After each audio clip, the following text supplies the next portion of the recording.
Pessoal, hoje o meu bate-papo é com o Felipe Ferreira, mais um cliente da T4U, mais um cliente aprovado no EB2NW, dessa vez na área de engenharia.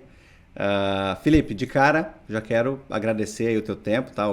Né, para você, né, pelo fato de você ter se disponibilizado aí em conversar conosco, com o nosso público hoje. E se apresenta, por favor, para o nosso público e fala um pouquinho aí da tua carreira profissional, do teu background profissional. Antes de mais nada, né, eu gostaria de agradecer, né, a você, Wagner, e toda a equipe da D4U, né, que tem um trato, né, com o cliente excelente, e isso faz muita diferença, né, porque a gente trata de sonhos, então, e nesse caminho aí, a gente fica muito ansioso para que esses sonhos se realizem, e Faz vocês da parte. D4U aí têm um tato incrível com os clientes. Muito obrigado. Imagina, é o Mas nosso trabalho. começando com o meu background, né? O, de formação, eu sou engenheiro de controle de automação, né? Mas eu trabalho na parte de engenharia de medição, né? Eu trabalho com metrologia e mesmo assim, desde do ensino médio, né? Eu venho trabalhando na área de tecnologia e na área da indústria. Então, eu já tenho mais de 15 anos, né, de carreira nessa área de tecnologia e na área industrial. Bacana, bacana. Fala um pouquinho da tua formação, Felipe. Eu, obviamente, né, nós sabemos aqui da Foi You, né, da tua formação, mas até para a gente desmistificar um pouco desse mito, né, que tem por aí em relação Uhum. ao receio que muita gente tem quando fala exceptional ability, né? EB2NW, exceptional ability, meu Deus, habilidade excepcional já assusta muita gente. Mas fala um pouquinho, claro, você é um profissional muito experiente, com muitos anos de carreira, mas fala um pouquinho da sua formação. Realmente, essa palavra aí, o exceptionability, ele assusta Assusta. muito, né? E valoriza, né, o profissional. Eu acho isso bem bacana, bem interessante, mas assim, não é nada de outro mundo, vamos dizer assim. Eu comecei fazendo o ensino médio como técnico de mecânica, né? E técnico, depois eu fiz o técnico em instrumentação e depois eu entrei para engenharia, fiz a engenharia de controle e automação. Eu não atuo na área de engenharia de controle e automação, né? Eu trabalho na área de metrologia, como eu já tinha dito antes. Então aí é mais uma parte de, vamos dizer, engenharia de medição, né? E é isso, eu tenho a graduação e estou fazendo ainda o mestrado, né? Não concluí o mestrado ainda, mas só que para quem pensa que só com mestrado, doutorado, né, você consegue alcançar esse visto, né? Estou aqui de prova aí que existem outros caminhos para o profissional que é bem qualificado. Exato, mas eu te indaguei justamente com esse intuito, viu, Felipe? Eu tenho que confessar porque, Uhum.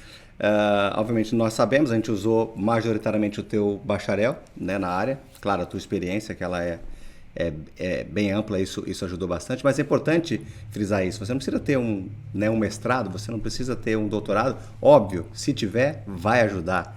Fato, né?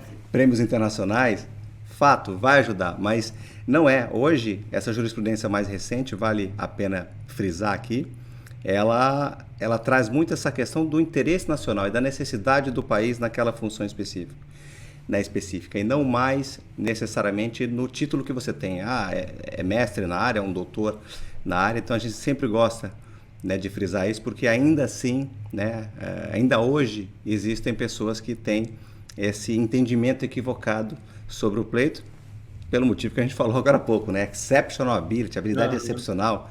Isso traz realmente ali uma expectativa, né?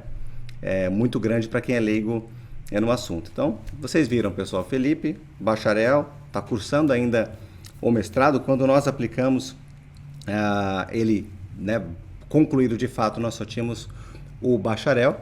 Então, veja, totalmente possível. Vou dar aqui algumas datas, viu, Felipe? O teu processo foi aprovado em 11 meses, não é isso? Não chegou a completar nenhum ano. Processo via consular. Posso abrir um parênteses? Claro, Posso abrir um parênteses, claro. Wagner? eu sempre gosto de falar que o meu processo levou 10 meses e 29 dias. Boa, Porque assim, para quem está na ponta de cá, cada dia que passa é um dia muito importante, um dia que tem muita expectativa. exato. Então, eu nesse tempo todo aí, dia sim, dia não, eu ia lá e verificava no aplicativozinho, né, sempre no final da noite, para ver se tinha alguma novidade. Então, por isso que eu gosto de falar 10 meses e 29 dias, porque esse dia realmente, esse diazinho ele faz a Faz toda a diferença. diferença, né? Naquela Faz. ansiedade que vocês clientes passam, né? O que é natural, obviamente, é um passo muito importante. Mas veja, a gente, claro, por hábito aqui a gente arredonda e Uhum. poderíamos tecnicamente até falar 10 meses, porque não tinha 11 meses completos, mas aí o Felipe, né, nos corrigiu muito bem, 10 meses e 29 dias. Então veja, processo consular, né, Felipe, que é outro ponto que, de maneira geral, muitas pessoas acabam. Criou-se um mito aí, a gente não sabe muito bem onde foi criado isso, de que processo consular é um processo mais difícil de ser aprovado. Mentira, pessoal. Todas as petições de B2NW, esteja esse indivíduo no Brasil, nos Estados Unidos ou qualquer parte do mundo, elas vão para o mesmo local, né, o posto da USIS aqui nos Estados Unidos.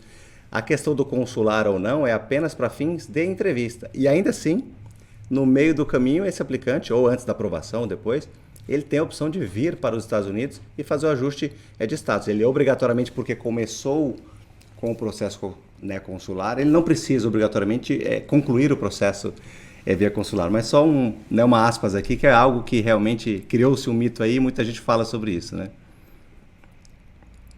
Tem gente que tem receio, né, de aplicar por estar aqui, e pensando que, não, eu vou estar aqui no Brasil, então vai ser mais difícil de ser aprovado, ou não vai ser aprovado porque eles não vão nem olhar. Mas isso aí, né, vocês explicaram bem direitinho que não é verdade, né? Que a atenção que eles dão tanto para quem está nos Estados Unidos e para quem está fora, né, é primordial, né? Sem dúvida. É o mesmo Uma texto atenção. legal, né, Felipe? Então o texto ele é o mesmo. Uhum. Então criou-se esse mito, acho que muito também pelo fato de, sei lá, quando você associa com aquela situação da entrevista do visto de turista, né, a entrevista do visto de Uhum. estudante, onde o agente consular naquele momento ele toma a decisão se ele te aprova ou não, talvez algumas pessoas acabem associando com isso, mas mesmo para aqueles aprovados do visto EB2 que optam por fazer a entrevista consular, nesse caso no consulado do Rio de Janeiro, né, o único consulado que, né, que ainda hoje faz entrevistas para o EB2. Ainda assim, você já vai para a entrevista aprovado. É claro que se o agente consular ali identificar alguma fraude, alguma coisa muito grave, né, eles podem voltar atrás nessa decisão, mas é importante frisar, é totalmente diferente daquela experiência que as pessoas têm numa entrevista de visto de turista ou numa entrevista de visto de estudante, onde, né, a decisão é feita na hora, em 2, 3 minutos, sem análise documental. Não, EB2 você já vai para a entrevista aprovado. Vale a pena, né, clarificar isso também. É verdade, porque eu acho que o visto de turista, né, ele é bem diferente, um pouco mais subjetivo, vamos dizer assim, na hora da entrevista, Totalmente. porque ele vai se basear, né, em algumas folhas e alguns papéis que você vai entregar, né, e já o EB2, o NW, ele vai com uma gama de informações já para pautar, né, e eu acho que é só para verificar, né, que quando a gente chega lá, né, a gente é um número, Sim. né, e eles querem saber esse número, né, quem é esse número. Então, vamos lá para confirmar o que está escrito nos papéis. Exato. Tanto é que é extremamente raro você ter, após a aprovação, durante a entrevista, uma recusa. A não ser, claro, naquelas situações onde existe uma fraude, uma mentira, né, uma contradição. Aí, é claro, eles têm ali e devem fazer, né, enfim, voltar atrás nessa decisão. Felipe, conta um pouco como você chegou até a D4U né, e como é que foi a tratativa com o nosso time. Wagner, a gente tem um caso interessante, né? Porque eu fui para os Estados Unidos em 2010. Em 2010, eu morei lá um tempinho para estudar inglês e retornei ao Brasil, né? Maravilhado com aquele país, né?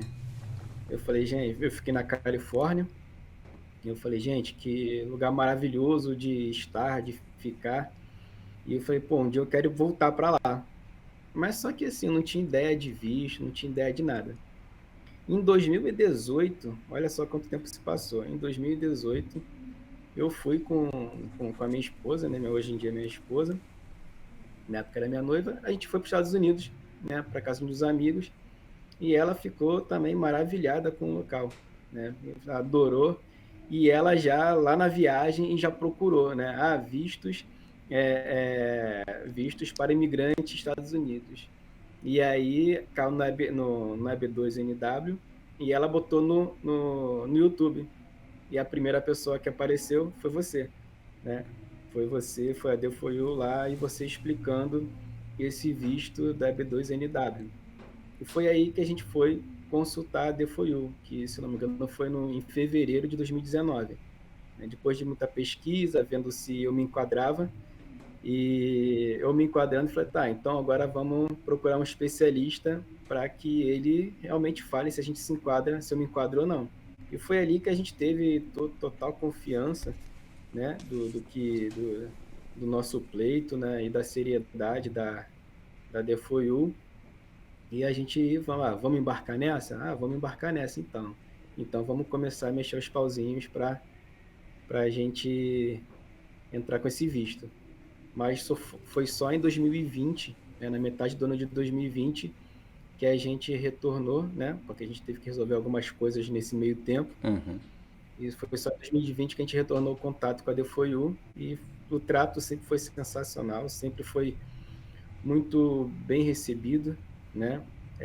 A agilidade, né, para fazer as coisas e a seriedade. Então, isso tudo ao longo do processo foi dando muita tranquilidade, muita confiança, né, para pensar, né, que esse visto vai ser aprovado e nosso dia chegaria. Como E chegou. hoje, né, estamos aí, né, já com visto aprovado. Que bacana. E abri uma aspas aqui, né, para tua fala, porque conheceu em 2010, mas aí voltou novamente em 2018, não é isso?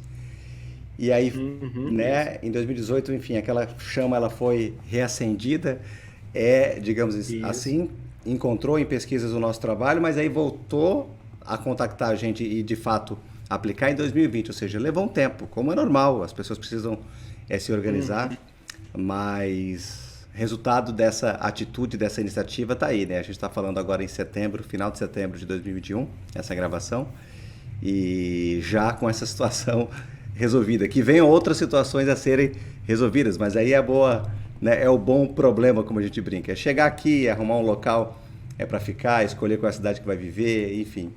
Realmente se estruturar e fazer a vida aqui na América. Né? A primeira etapa vencida foi a questão do Green Card. É muito bacana, é um peso que sai das costas, né, Felipe? Realmente é um peso que sai das costas, né? Aquele alívio.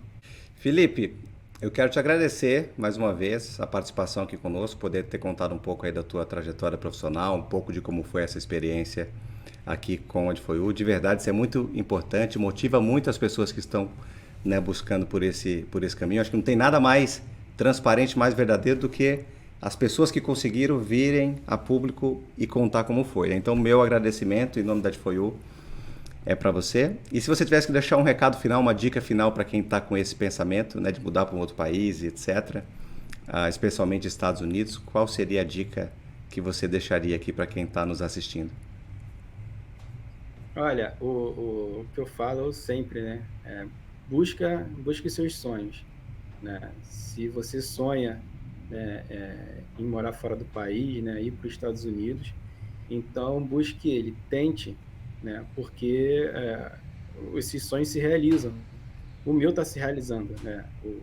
Eu não sou de família rica, eu não tenho posses, eu não tenho essas coisas todas, né? O que eu tenho é minha dedicação e meu empenho, e com isso eu consegui chegar ao meu sonho, né? Eu sei que não vai parar por aí, porque o ser humano vive de sonhos, né?